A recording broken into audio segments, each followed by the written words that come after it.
प्रणाम।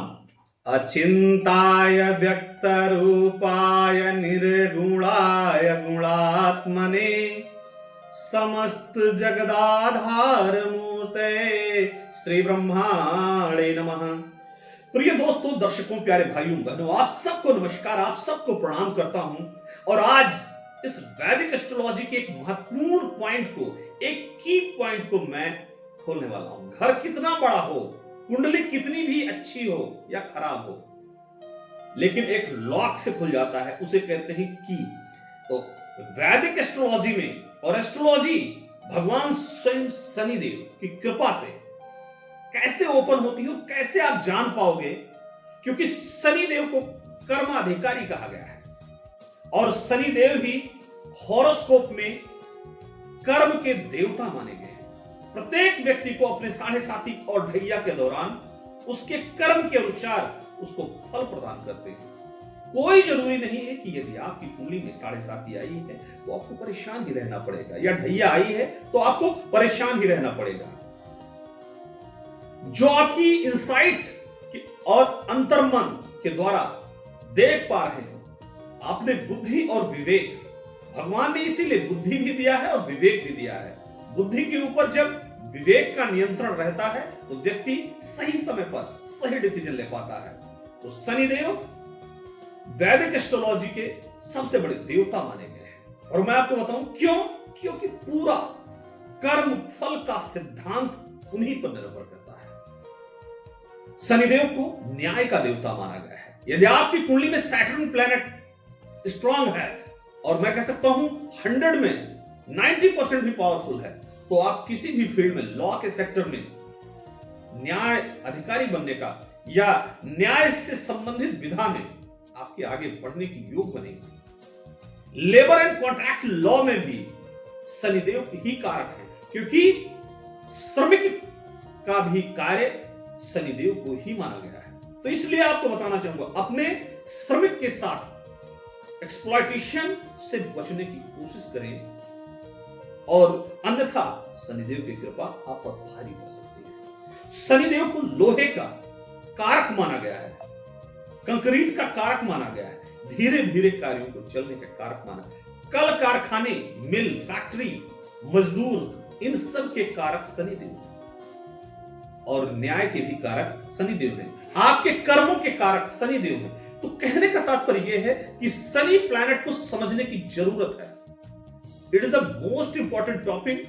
सैटर्न को अगर आपने समझ लिया, वैदिक एस्ट्रोलॉजी में 50% से अधिक चीजें आप जान जाएंगे, समझ जाएंगे। जब शनिदेव की कृपा हो या साढ़े साथी हो, ढैया लग रही हो, तो आपको आपके अवचेतन मस्तिष्क पर चेतना जगाने का कार्य करेंगे वो।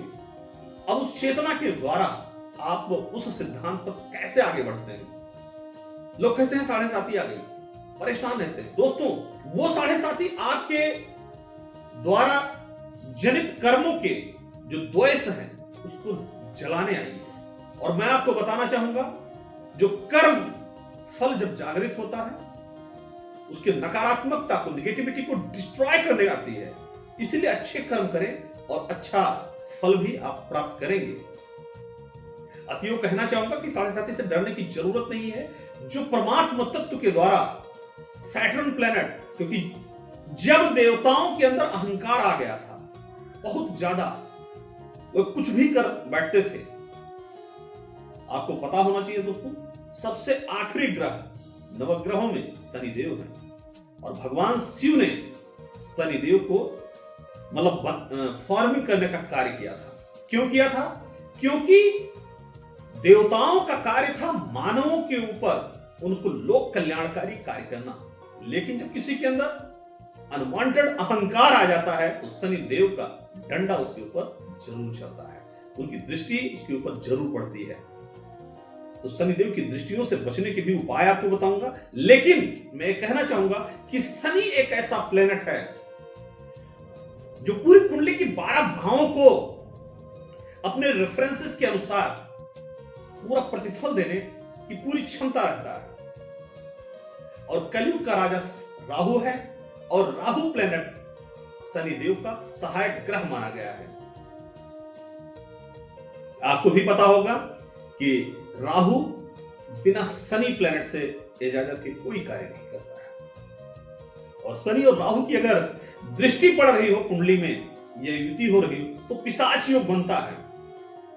लेकिन उसके कुछ पॉजिटिव कंसीडरेशन भी है, उसको समझना जरूरी हो जाता है।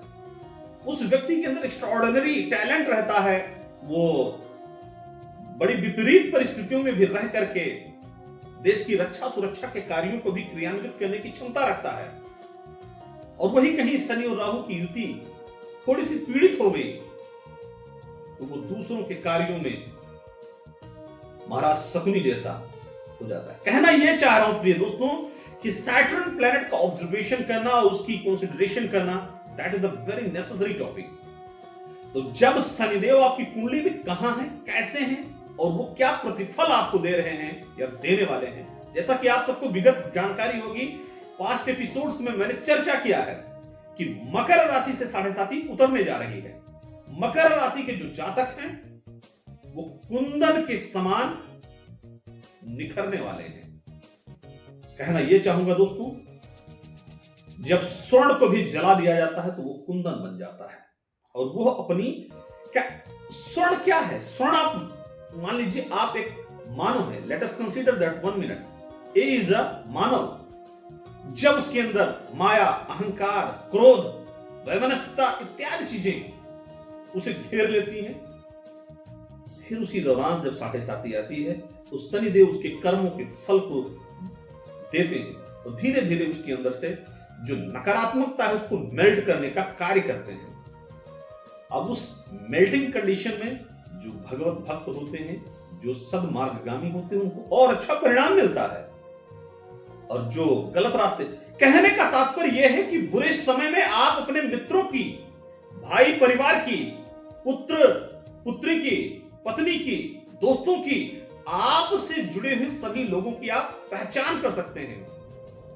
7.5 ये दर्शाती है आप अपने कठिन समय में अपनों की आसानी से पहचान कर सकते हैं। और पुनः जो पूर्व काल में आपने गलतियां किया है उस गलतियों को दोबारा से ना दोहराएं, इन विषयों को सैटर्न प्लैनेट दर्शाता है। तो प्रिय दोस्तों, शनिदेव को प्रसन्न करने का सिर्फ एक ही उपाय है। ओम प्राम प्रेम प्राम सहस्रनाश्चराय नमः 108 बार नियमित पाठ करिए, शनिदेव प्रसन्न होंगे।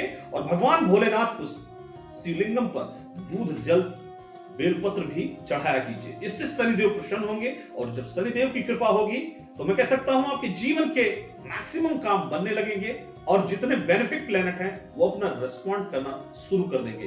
दोस्तों, कचहरी कोई नहीं जाना चाहता है, लेकिन जब आप सिविल या क्रिमिनल या कहीं भी जब अनलॉफुल एक्ट करते हैं तभी जाना चाहता है। कोई डॉक्टर के पास कभी नहीं जाना चाहता है, लेकिन जब कोई आप ऐसा गलत कार्य करते हैं तो आप जाते हैं। तो कहने का तात्पर्य यह है, उन्हीं सब चीजों का, कर्मों का परिणाम देने का कार्य करती है 7.5 और सैटर्न प्लैनेट। और शनि की दृष्टियां और शनि की प्लेसमेंट किस हाउस पर है, इस विषय में नेक्स्ट एपिसोड की आप प्रतीक्षा कीजिएगा। मैं बताऊंगा कि शनि यदि आपका इस हाउस में प्लेस है तो क्या क्या आपके जीवन में उसका प्रतिफल मिलने वाला है। जय हिंद, वंदे मातरम, नमस्ते दोस्तों।